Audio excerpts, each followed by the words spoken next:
At 7:30 in the morning on September 18, 1944, a 19-year-old Marine lay pressed against sharp coral rock on a small Pacific island called Peleliu. His name was Private First Class Arthur Jackson. Sweat ran down his face. The sun was already brutal, and the day had only just begun. To Jackson's left, American Marines were being cut down by Japanese machine gun fire. Men screamed. Some stopped moving forever. Jackson had been on this island for 3 days. He had not confirmed a single kill.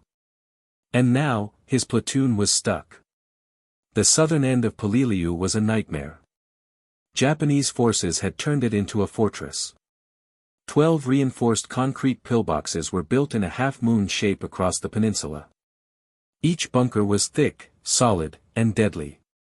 Inside every one of them were between 5 and 35 Japanese soldiers, all waiting. 3 days earlier, the 1st Marine Division had landed on Peleliu. Commanders believed the island would be secured in 4 days. Major General William Rupertus told his men the fighting would be over by the weekend. He was wrong by 70 days. On the very first day of the landing, nearly 1,300 Marines were killed or wounded on the beaches. The Japanese had changed how they fought. There were no mass charges. No soldiers rushing forward to die. Instead, Colonel Kunio Nakagawa had ordered his men to hide, wait, and let the Americans come to them. Nakagawa had built an underground fortress. More than 10,000 Japanese defenders waited inside caves and concrete bunkers. These positions were connected by hundreds of yards of tunnels. From the outside, the island looked quiet. Inside, it was alive with soldiers. By September 18, the cost was unbearable. One Marine regiment had already suffered 70% casualties. 7 out of every 10 men who landed with that unit were dead or wounded. Arthur Jackson belonged to the 7th Marines, now fighting in the southern sector. Their mission sounded simple. Clear the Japanese defenses blocking the path to the airfield. The reality was anything but simple. The pillboxes were the problem. Japanese engineers had carved them directly into coral ridges. Their walls were 3 feet thick. Each bunker was positioned to protect the others. If Marines attacked one pillbox, 2 more would fire from the sides. Every approach was covered. Every movement was punished. The Marines tried everything. They threw grenades. The grenades bounced off concrete and rolled back uselessly. They fired rifles. Bullets sparked and ricocheted off the walls. They rushed the firing slits. Bodies piled up in front of the bunkers. Nothing worked. That morning, Jackson's platoon had advanced only 200 yards before everything stopped. One large pillbox dominated the area. Every time a Marine moved, it opened fire. The platoon could not move forward. Retreat was just as deadly. 3 men were already dead, simply trying to find another route. Normally, the Marines would call tanks or artillery. But Peleliu's terrain made that impossible. The coral ridges were steep. The paths were narrow. Tanks could not reach this sector. Artillery could not fire without killing the Marines pinned down in front.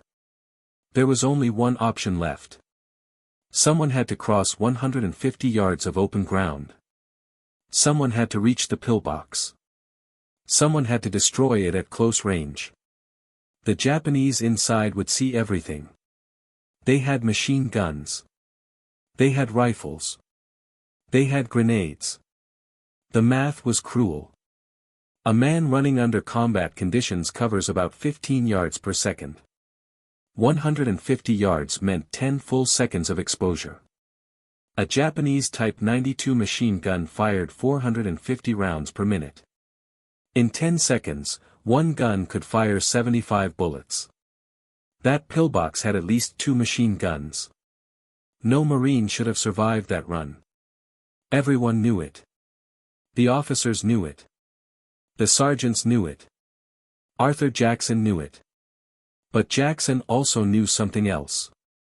Every minute they stayed pinned down, more Marines would die. If the left flank did not move, the entire attack would fail. Waiting was just another way to die. Jackson loaded a fresh 20-round magazine into his Browning automatic rifle. The bar was heavy, nearly 19 pounds when loaded. He stuffed his pockets with grenades. Then he looked across the open coral ground toward the pillbox. The sun beat down hard. The temperature was already climbing past 100 degrees. Arthur Jackson was 19 years old. And he decided to do something impossible. He did not ask permission. He did not warn his sergeant. He did not coordinate with the Marines beside him. He stood up. And he ran. Carrying the bar at hip level, Jackson sprinted forward. The weapon was not accurate when fired like this, but accuracy did not matter. Suppression mattered. Noise mattered. Fear mattered. The Japanese saw him instantly. Machine guns swung toward the running Marine. Bullets cracked through the air. Coral exploded around his boots. Jackson fired back without stopping. He held the trigger down and swept the muzzle across the firing slit. His bullets could not break the concrete. But they forced the gunners to duck. And that bought him seconds. The distance closed fast. 100 yards. 80 yards. 60 yards. His magazine ran empty. Jackson dove behind a coral boulder, slammed in a fresh magazine, and ran again. Japanese fire intensified. Bullets struck inches from his feet. 30 yards. 20 yards. At close range, the pillbox betrayed its defenders. The same firing slits that gave the Japanese wide fields of fire also created blind spots. Jackson reached the side of the bunker, directly beside the main opening. The soldiers inside could hear him. They could not shoot him. Jackson pulled a grenade from his pocket. White phosphorus. He shoved it through the firing slit. The screaming began immediately. White phosphorus burns the moment it touches air. It cannot be put out with water. Inside the concrete pillbox, the grenade turned the space into an oven.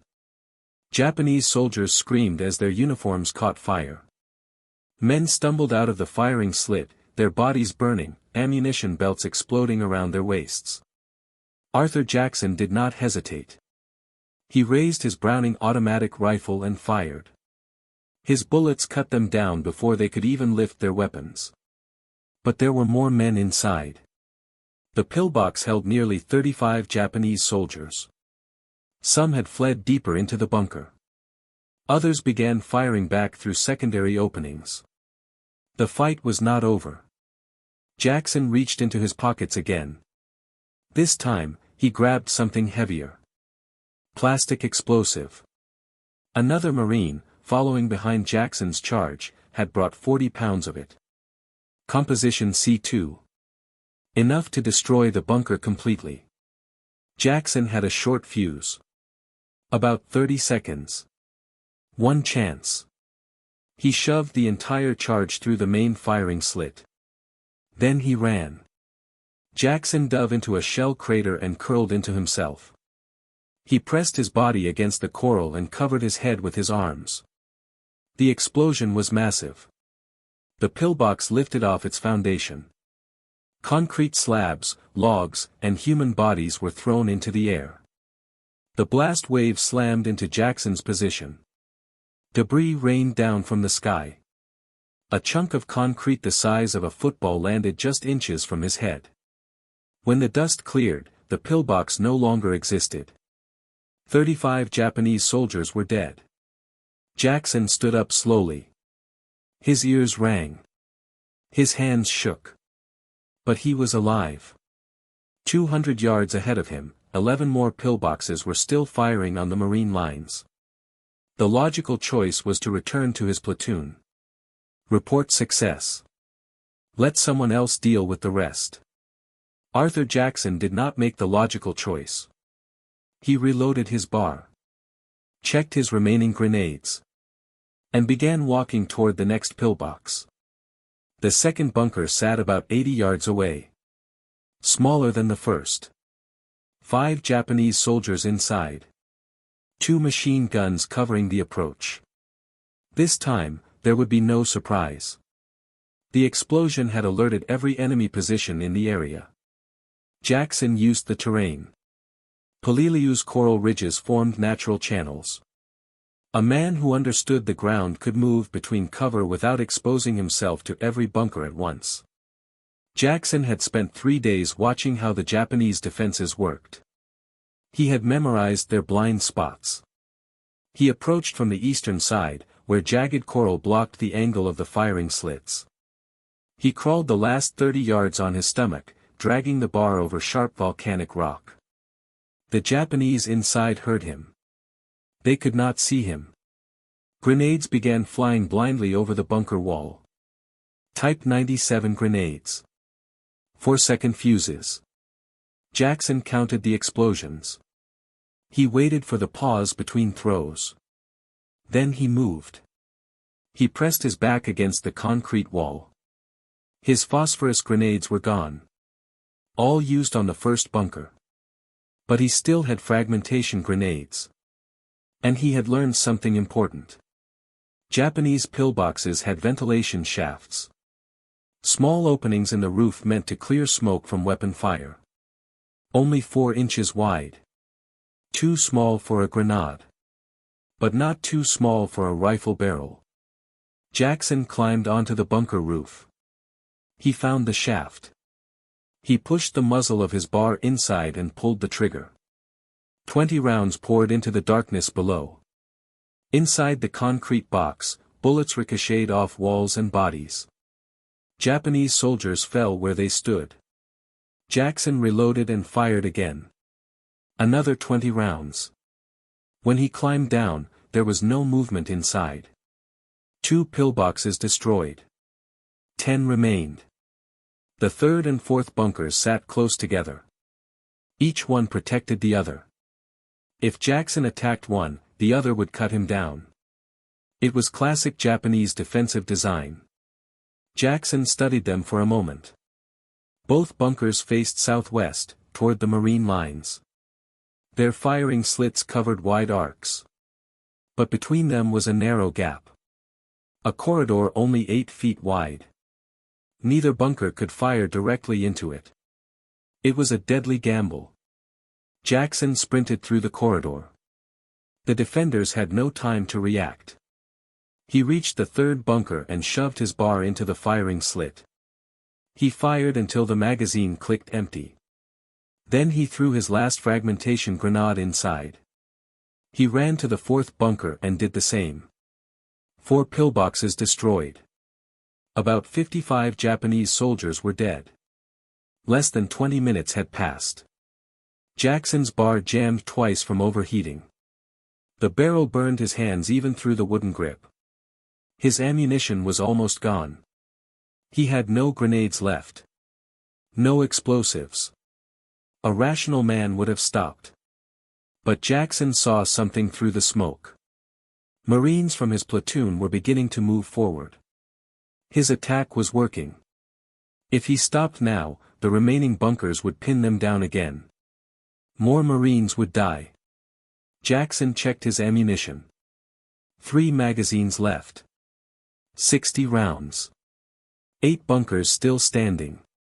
The math made no sense. Jackson moved anyway. The 5th pillbox was different. It had a rear tunnel entrance. Japanese engineers had learned from earlier battles. If Americans attacked from the front or sides, defenders could retreat through tunnels and counterattack. Jackson did not know the tunnel existed. He reached the bunker wall and prepared to climb to the roof.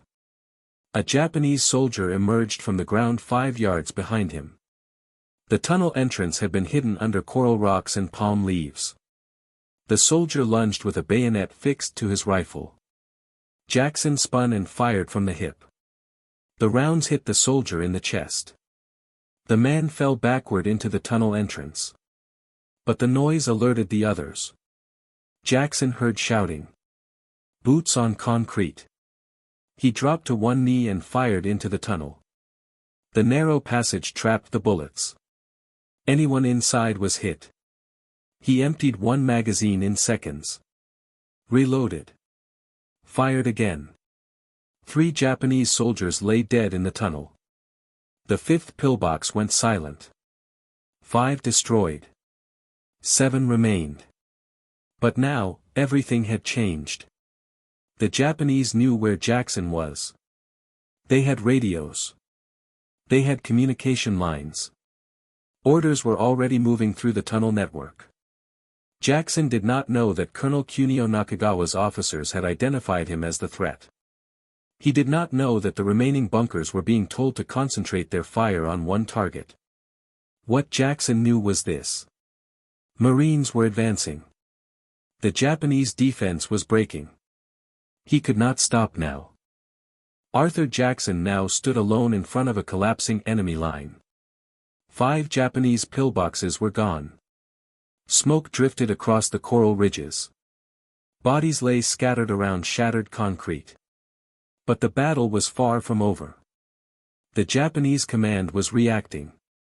Colonel Kunio Nakagawa's headquarters had been tracking the destruction. In less than 30 minutes, a single Marine had erased half of the southern defensive perimeter. Nakagawa understood the danger. His entire strategy depended on overlapping fields of fire. Remove enough positions, and the system failed. He ordered a counterattack. 40 Japanese soldiers from the reserve company were sent forward. Their mission was clear. Seal the breach. Kill the Marine responsible. Restore the line. Arthur Jackson did not know this.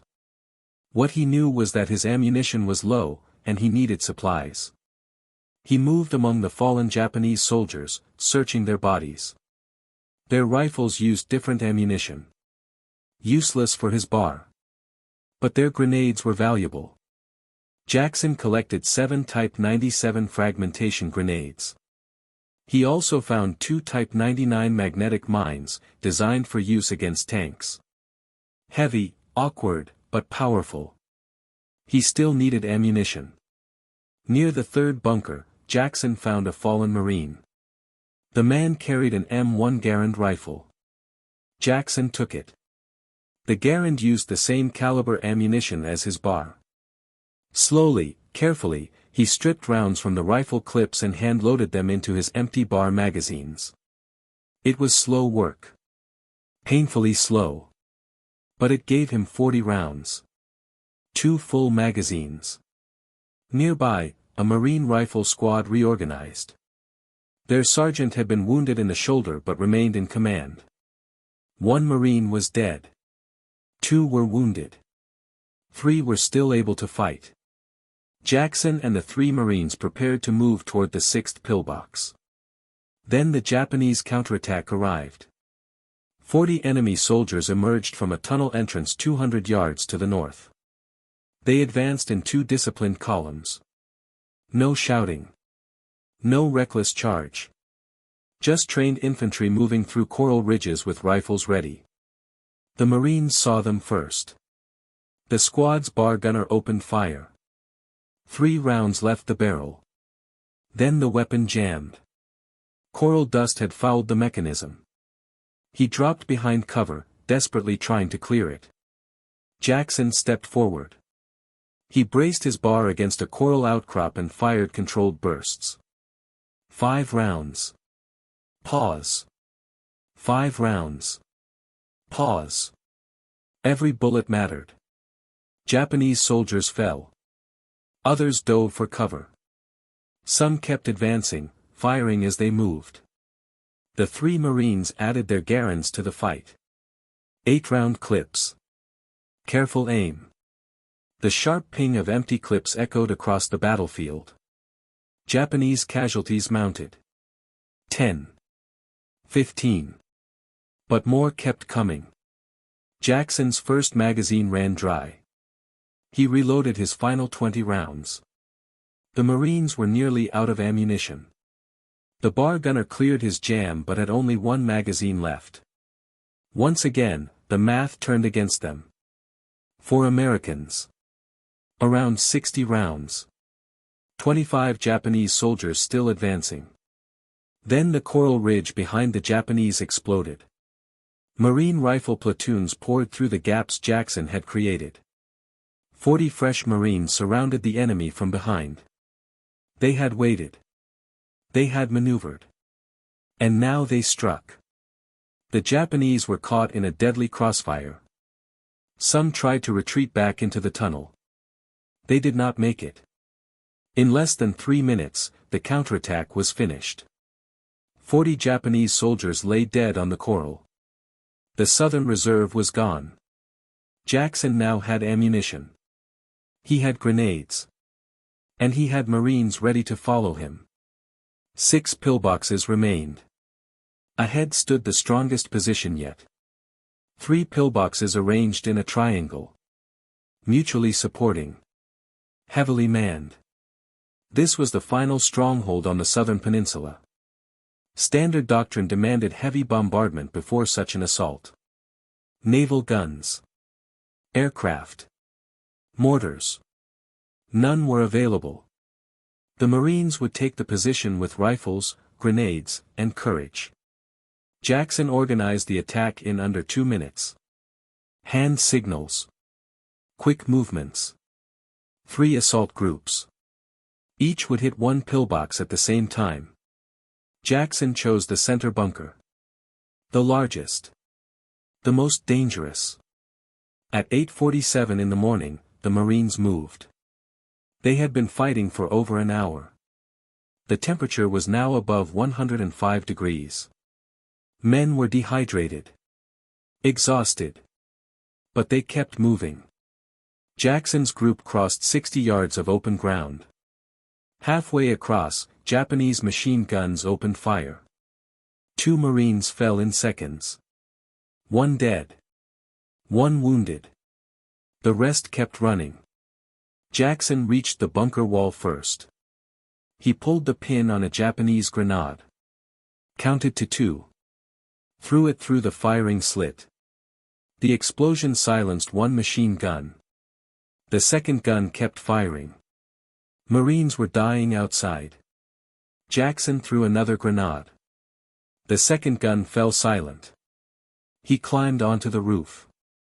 Found the ventilation shaft. Emptied his magazine into the darkness below. Screams echoed inside the concrete. Then silence. The center pillbox was destroyed. To Jackson's left, a Marine corporal shoved a satchel charge into another bunker. The explosion collapsed half the roof. Survivors stumbled out into rifle fire. To the right, the third group struggled. Their target had a reinforced rear entrance. Japanese defenders were throwing grenades faster than the Marines could advance. Jackson ran. Bullets kicked up coral around his feet. A round grazed his thigh. He did not stop. He reached the bunker's blind side, climbed the roof, and dropped his last 2 grenades into the ventilation shaft. The explosions killed everyone inside. 3 pillboxes fell in less than 4 minutes. But Jackson was bleeding. Blood soaked his trousers. His left leg weakened. Still, 3 pillboxes remained. The logical choice was to stop. Arthur Jackson loaded his last magazine and kept moving. Arthur Jackson should not have been walking anymore. Blood soaked through his trousers and dripped onto the white coral beneath his boots. The bullet that had grazed his thigh had torn muscle. Every step sent pain up his leg. His vision blurred at the edges from heat and blood loss. 3 pillboxes still stood between the Marines and control of the southern peninsula. Jackson did not stop. The 10th pillbox fell at 9:12 in the morning. Jackson approached it slowly, using the same method that had already worked again and again. He climbed onto the roof, found the ventilation shaft, and dropped grenades inside. 5 Japanese soldiers died without ever seeing him. The bunker went silent. Jackson wrapped a torn strip of fabric from his trousers around his leg. The makeshift bandage barely slowed the bleeding. It was not enough, but it was all he had. The 11th pillbox was next. This one required help. Jackson's ammunition was nearly gone. A Marine private named Henderson reached him, carrying a satchel charge. Jackson pointed.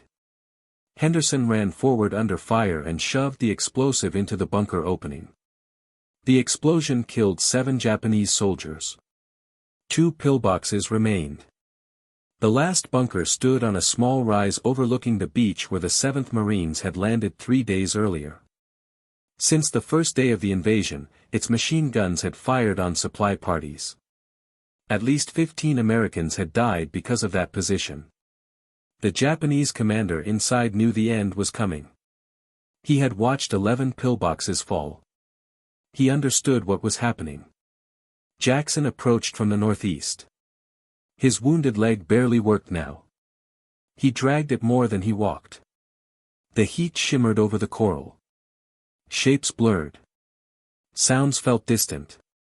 3 Marines followed him. They refused to let him go alone. One carried extra grenades. One carried a flamethrower. One carried a bar with fresh ammunition. At 100 yards, Japanese machine guns opened fire. The supporting Marine fired suppressive bursts, forcing the gunners to duck. Jackson and the others kept moving. At 50 yards, the flamethrower operator stepped forward. The weapon's effective range was only 40 yards. He needed to get closer. Jackson took the bar from the supporting Marine and fired controlled bursts. The recoil slammed into his shoulder. His leg gave way. He dropped to one knee and kept firing. The flamethrower operator reached range. He squeezed the trigger. Burning fuel arced through the air and poured into the firing slit. Flames filled the bunker. The screaming lasted less than 10 seconds. At 9:33 in the morning, the 12th pillbox fell silent. Arthur Jackson collapsed against a coral boulder. His hands shook uncontrollably. His weapon lay across his lap, barrel still hot. His trousers were soaked with blood.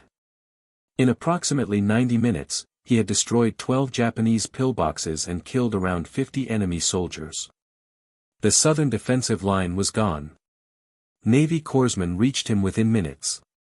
They cut away his trousers and dressed the wound. The bullet had passed cleanly through muscle. No bone. No artery. Jackson would keep his leg. 3 days later, still limping, he was back in combat. Word of his assault spread quickly through the 7th Marines. Officers who had watched from observation posts described what they had seen. One Marine charging positions that normally required entire companies. Reports moved up the chain of command. By the time Peleliu was declared secure in late November, Arthur Jackson's name had reached the highest levels of command. When the battle for Peleliu finally ended on November 27, 1944, the island barely looked like land anymore. Coral ridges were shattered. Trees were burned black. The ground was filled with craters, wreckage, and graves. What was supposed to be a 4-day operation had taken more than 2 months. Among the survivors of the 7th Marines, one name was spoken with quiet respect.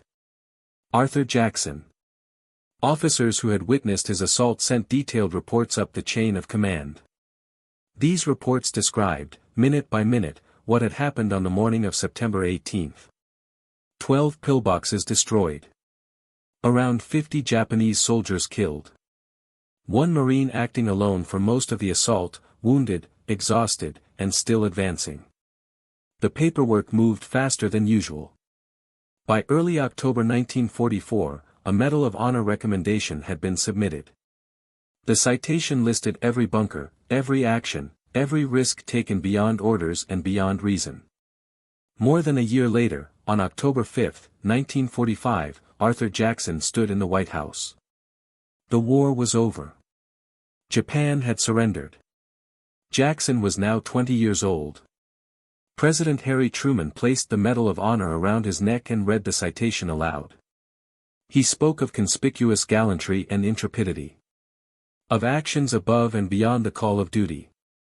Jackson stood at attention. Quiet.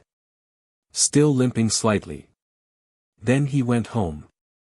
He returned to Oregon, not as a legend, but as a man trying to live a normal life. He married. He raised a family. He worked for the United States Postal Service, delivering mail. His neighbors knew him as polite and reserved. A quiet man with a slight limp.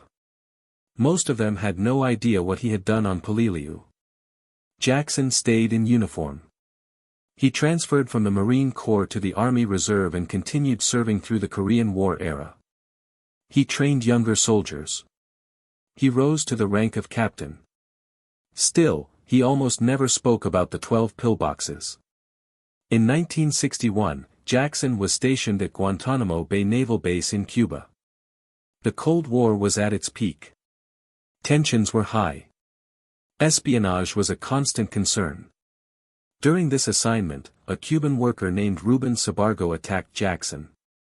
Sabargo was suspected of passing information to Cuban intelligence. The confrontation turned violent. Jackson shot and killed him in self-defense. The incident became complicated. Politics interfered. Jackson asked for a court-martial to clear his name formally. The request was denied. In 1962, he left active service. The event stayed with him. He had killed dozens of men in open battle and been decorated for it. He had killed one man in self-defense and received only silence. The contrast weighed heavily on him. Time passed. Jackson continued serving in the Army Reserve until 1984. He retired as a captain after 40 years of combined military service. Eventually, he moved to Idaho. There, something changed. Jackson began speaking publicly. He visited schools. He talked to veterans groups. He did not glorify war. He talked about fear. About responsibility. About the cost of survival. In 2011, at 86 years old, Arthur Jackson visited the USS Peleliu. The Navy had named an amphibious assault ship after the battle where he had earned his Medal of Honor. Standing on the deck, Jackson spoke to more than 1,000 sailors and Marines. He told them about the landing. About the heat. About the coral. About the men who never came home. He presented the ship's captain with his Medal of Honor flag, one of only 2 flags given to each recipient. The captain placed it in the ship's Hall of Heroes, alongside photographs of the 8 Marines who had earned the Medal of Honor at Peleliu. Jackson was the last living recipient from that battle. On June 14, 2017, Arthur Jackson died in Boise, Idaho. He was 92 years old. Marine Corps body bearers carried his remains. Full military honors marked his burial at the Idaho State Veterans Cemetery. On September 18, 1944, 50 Japanese soldiers tried to stop a 19-year-old Marine. They failed. The Marine lived another 73 years. Arthur Jackson never claimed to be a hero. He said he did what had to be done. He carried Peleliu with him for the rest of his life, not as a story to boast about, but as a memory to respect. These stories do not survive on their own. They survive because people choose to remember them. Because someone listens. Because someone tells them again. Arthur Jackson did not disappear into silence. And neither should the men who fought beside him.